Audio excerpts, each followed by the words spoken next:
અમદાવાદના માંડલ તાલુકાના શેર ગામેથી મોટી દુર્ઘટના સામે આવી।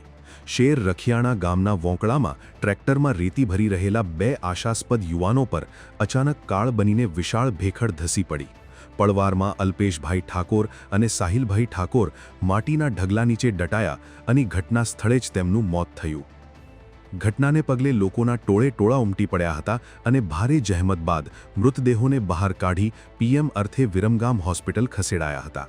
જો કે આ અકસ્માતની સાથે જ લોકોએ વિરમગામ માંડલ પંથકમાં વર્ષોથી ચાલતા બેફામ ગેરકાયદેસર ખનન સામે સવાલો ઉઠાવ્યા હતા।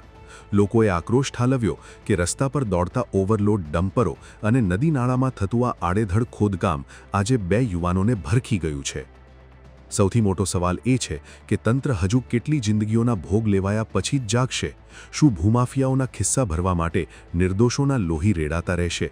તંત્રની ઘોર નિંદ્રા અને મૌન હવે જનતાના આક્રોશનો ભોગ બની રહ્યા છે। શું જવાબદાર લોકો સામે કાર્યવાહી થશે કે પછી આ કેસ પણ ફાઇલોમાં દટાઈ જશે?